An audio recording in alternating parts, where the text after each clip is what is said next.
नमस्कार बेटे। आपको हम बीसलदेव रासो के जो रचयिता हैं नरपति नाहल, उनके बारे में बहुत अच्छी तरीके से बता चुके हैं पुरानी वीडियोस में। उसके लिंक मैं डिस्क्रिप्शन में डाल दूंगी, आप वहां आराम से इसको देख सकते हैं। मैं बीसलदेव रासो के कुछ छंद आपके सामने उनकी व्याख्या करने जा रही हूँ, जो अभी अपने पाठ्यक्रम बदलने के बाद अपने नए छंद आ गए। पुराने छंदों की वीडियो में डाल चुकी हूँ, तो आप मेरे या तो प्लेलिस्ट में मेरे चैनल पे चले जाइए, प्लेलिस्ट में वहां देख सकते हैं, नहीं तो मैं उसके लिंक आपकी डाल ही रही हूँ। आज केवल मैं आपको जो नए छंद हमारे कोर्स में आ गए हैं उनको समझा रही हूँ। बस उसको समझाने से पहले थोड़ी सी बात आपको ये बता देती हूँ कि बीसलदेव रासो आदिकाल का एक जो ग्रंथ माना जाता है, महाकाव्य माना जाता है, और इसके जो लेखक है वो नरपति नाहल हैं।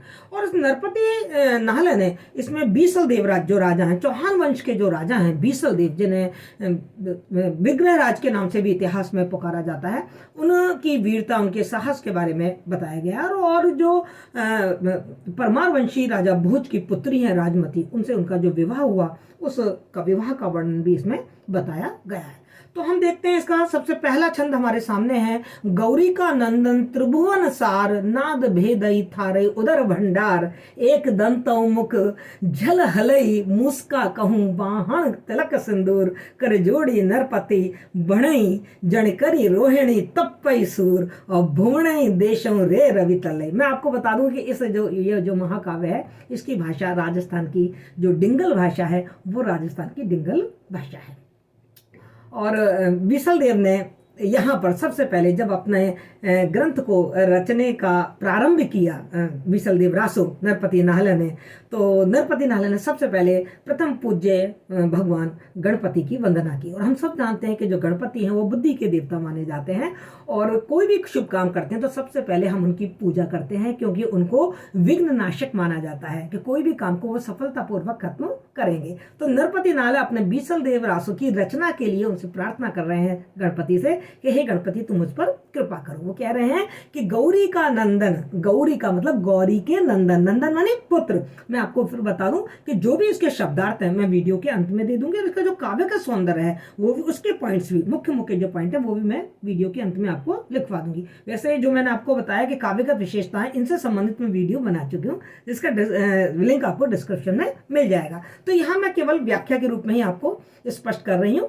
गौरी का नंदन त्रिभुवन सार, वो कह रहे हैं कि तुम गौरी का नंदन, हे गणेश जी, मतलब गौरी के नंदन, पार्वती के पुत्र गणेश जी, तुम त्रिभुवन सार हो। ये तीनों जो लोग हैं, पाताल, पृथ्वी और स्वर्ग लोक, इन तीनों लोकों का सार तुम ही हो। यानी कि सारे के सारे जो तीनों लोग हैं, सारे जो देवता हैं, उन सब का सार तुम ही हो। नाद भेदई थारे उदर भंडार, और तेरा जो उदर है उसमें पूरा जो पूरी सृष्टि का जो नाद है और जो भेद है, जो रहस्य है, वो तेरे उदर में भरा हुआ है। यानी कि तेरा उदर उस सारे नाद का, उस ध्वनि का, उस गतिशीलता का, उस खजाने का तेरे उदर में भंडार भरा हुआ है।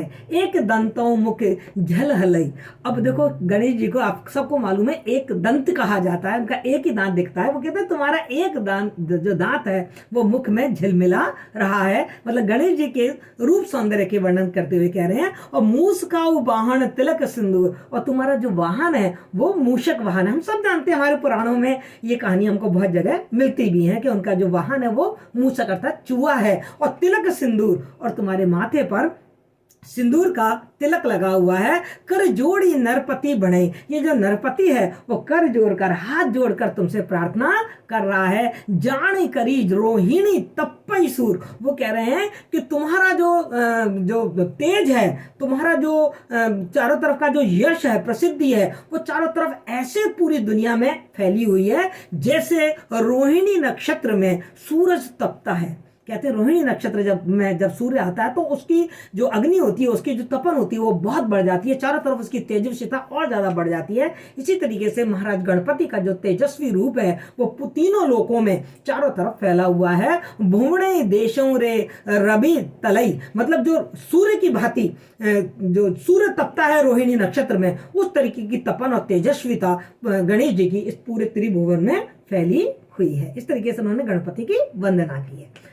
तीसरा छंद हमारे कोर्स में है क्या है, हंस गमणी मृग लोहिणी नारी, शीस समारई दिन गिणई, और तत्क्षणी ऊबी छह द्राज द्वारी, नहा नहीं जो वही चिहु दिस सही, काई सिरजी उल गाणारी नारी, जाई दिहाड़ई रे झूरता।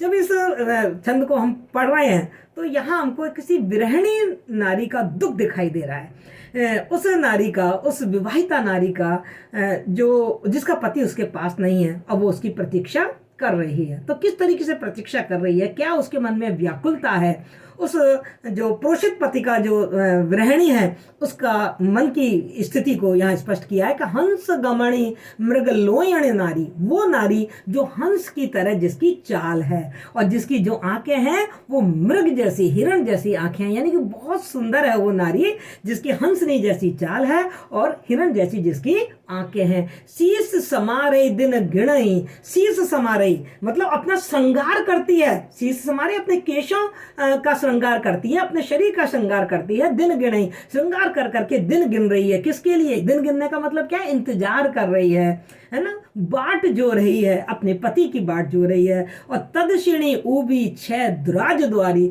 वो जो राजकुमारी है जिसकी चाल हंसनी जैसी है, जिसकी आंखें हिरणी जैसी हैं और जो श्रृंगार करके दिन गिन रही है, वो द्वार पर खड़ी है, वो राजकुमारी द्वार पर खड़ी होकर अपने पति का इंतजार कर रही है। नहा नहीं जो वही चिहु दिसई, चिहु दिसई मतलब चारों दिशाओं में नहा नहीं मतलब अपने स्वामी की जो वही बाट जो रही है, चारों दिशाओं में देख रही है कि किधर से मेरे पति आने वाले हैं।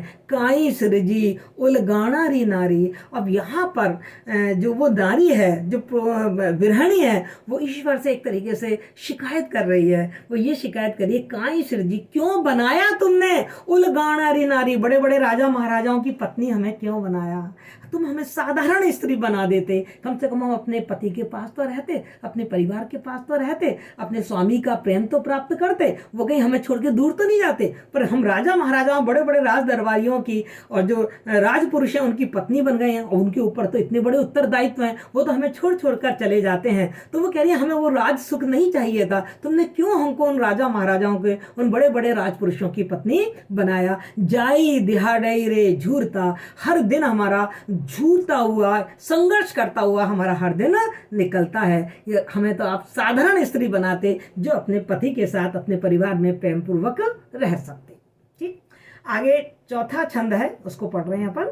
हंस वहाणी देवी करी धरई वीण, पहली लाइन से मालूम पड़ गया है कि माँ सरस्वती की आराधना यहाँ पर कर रहे हैं नरपति नारद। हम सब जानते हैं कि माँ सरस्वती विद्या की देवी मानी जाती है और कवि, लेखक, विद्यार्थियों के लिए इस माता की वंदना एक अनिवार्य संस्कार है।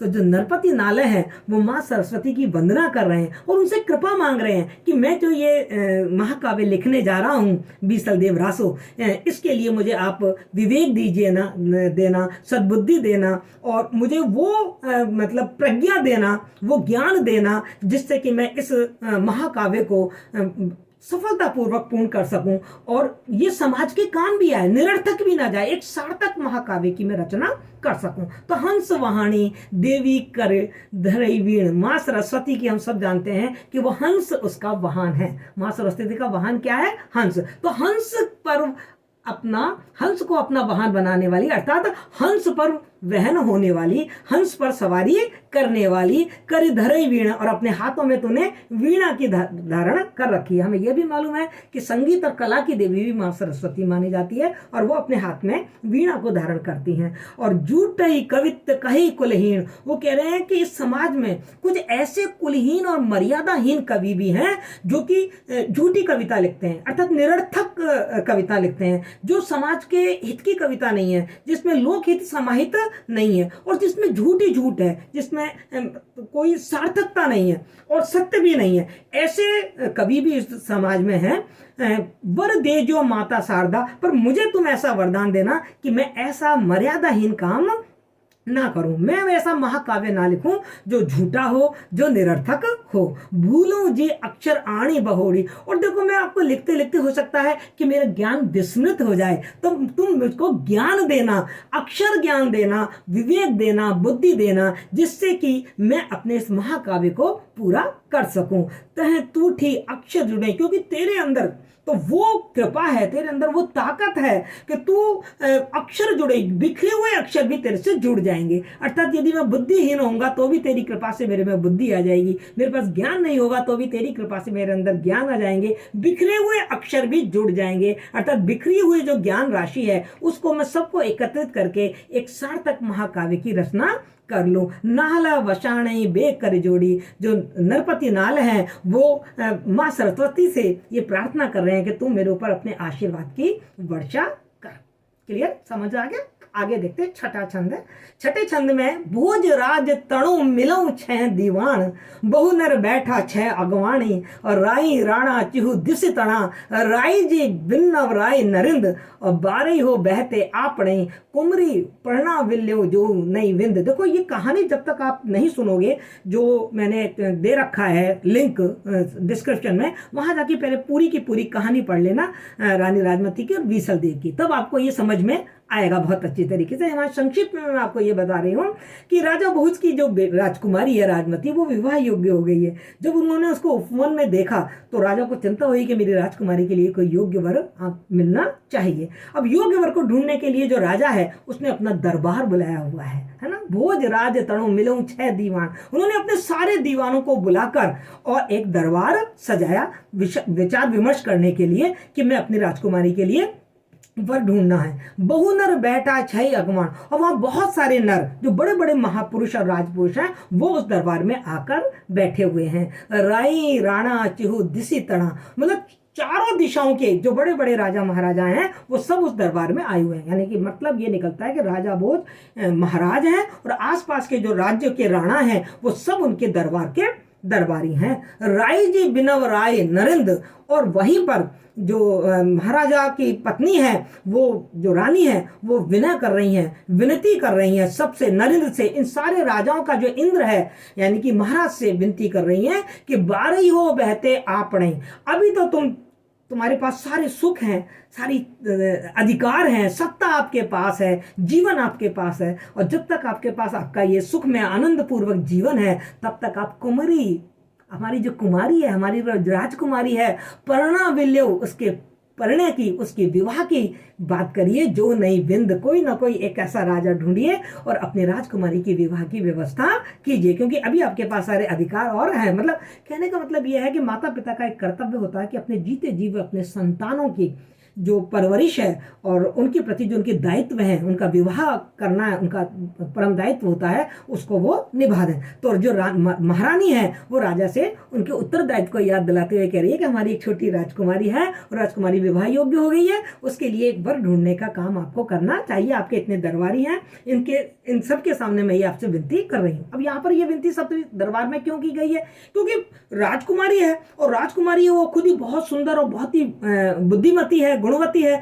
तो उसके लिए कोई महान राजा ही चाहिए। तो सारे दरबारी अपने अपने राज्यों में और अपने आसपास जो भी हैं वहां एक योग्य वर की खोज करें। पंडित तो ही बोला वही रे। अब सातवां हम पढ़ रहे हैं, ये सारी बात हो गई है। अब क्या हो रहा है वो आगे देखिए आप। पंडित तो ही बोला वही रे राई, ले पतड़ू पंडिया रावलई आवी, सुबर सोद महाका जोशी है, आणी जो नागर चतुर सुजान, सुरग मोह ये देवता, वीर विचक्षण बीसल दे चहुहान। अब साहब राजमती के लिए जो राजकुमार है वो ढूंढ लिया गया है, और वो है चौहान वंश का राजकुमार है जो बहुत ही विलक्षण है, बहुत ही वीर है, बहुत ही साहसी है, और उसका नाम बीसल देव है। तो जो राजा हैं वो पंडितों को बुलाते हैं। पहले क्या होता था कि जब विवाह के लिए कोई प्रस्ताव लेके जाते थे तो जो पंडित लोग होते थे वो पंडित ही सुपारी या जो मंगलदायक वस्तुएं होती हैं उनको लेके विवाह प्रस्ताव लेकर जाते थे। तो उन्होंने पंडित को बुलाया, राजा ने पंडित को बुलाया किया और उन्होंने लपतड़ो पंडिया रावलई आव जो राजा थे उन्होंने पूरे पंचांग वगैरह खोल के शुभ मुहूर्त निकालने के लिए उनसे कहा और सुबर सोद महाका जोशी है, मैंने अपने बेटे के लिए एक बहुत ही सुंदर और सुबर जो वर है उसको खोज दिया है। आणी जो नागर चतुर सुजान, और तुम हमारे नगर में आओ, जाकर वहां उनको ये प्रार्थना करना है कि तुम हमारे नगर में आओ। स्वर्ग मोह ये देवता, और तुम जैसे स्वर्ग में जो देवता होते हैं उस तरह से तुम्हारा स्वागत किया जाएगा। और इस तरीके से जो वीर और साहसी बीसल देव हैं उनको आमंत्रित किए जाने का यहाँ पर प्रावधान हमारे सामने आया है। बम्बन बाट बोला भी आराऊ, लगन सुपारी दीन पठाई, गढ़ अजमेर नई गम करो, और पार्टी वैसारी शसलियो जपाए, बेटी कही जो राजा भोज की, राजमती बर बीसल राय। अब बम्बन भाट, बामणों को और भाटों को, उनको दोनों को राजा ने बुलाया और लगन सुपारी है दीनी पठाई, और उनको लग्न की जो सामग्री है और जो सुपारी है बहुत शुभ मानी जाती है उसको देकर उनको पठाया, उनको भेजा। कहाँ भेजा? गढ़ अजमेर, अजमेर भेजा, क्योंकि जो चौहान राजा थे उनकी राजधानी अजमेर मानी जाती है, तो अजमेर भेजा। बामन भाट को कहा जा रहा है कि तुम अजमेर जाना और अजमेर जाके पार्टी वैसारे उनको जो वस्त्र हैं उन वस्त्रों को उनको भेंट करना और उनके जाके पैर पखारना, उनके चरणों को धोना और कहना बेटी कही जो राजा भोज की, कि राजा भोज की जो बेटी है राजमती उसको तुम वधू के रूप में स्वीकार करो, और राजा भोज ने आपको वर के रूप में चुना है। गढ़ अजमेर बसई रे भुआल, अब वहां पर बीसल देव की जो वीरता है और उसका जो प्रभुत्व है उसका वर्णन किया गया है कि गढ़ अजमेर बसई रे भुआल, एक बड़ा जो राजा महाराजा है, भुआल है, बड़ा महाराजा है, वो बड़ा महाराजा कहाँ बसता है? अजमेर में बसता है। विजय सर ने आपको बताया कि चौहान वंश की जो राजधानी है वो अजमेर मानी गई है। चौहाना कुल तिलक श्रृंगार, और जो बीसल देव है वो चौहान वंश का कुल तिलक है, यानी कि चौहान वंश का बड़ा यशस्वी राजा है। कुल ये 36 रे उलंगई, और 36 कुलों के जो राजा महाराजा हैं वो इस बीसल देव की अधिनायक तो स्वीकार कर रखा है, उनके अधीन है, वो उनकी स्तुति करते हैं। मैफत हस्तियाँ पड़े रे पलाण, और उस राजा के यहाँ बहुत मदमस्त कर देने वाले हाथी हैं, यानी कि उनकी प्रभुता बताई है, उनका जो संपदा है, धन संपदा है, उसकी जो समृद्धि है उसका वर्णन किया है। और पड़े रे पालाण, और उनके पास मतलब उनके पास बहुत सारे हाथी और घोड़े हैं और जिनका वो पालन करते हैं। लाश तुरीय घरी शास है, और यहाँ पे लाखों की संख्या में उनके पास घोड़े हैं। तुरी का मतलब क्या है? घोड़े हैं। बई बर रे आणो बीसल दे चौहान, हे बीसल दे चौहान तुम वर के रूप में राजमती को ब्याहने के लिए आइए। ये प्रार्थना उन महाराज से की गई है।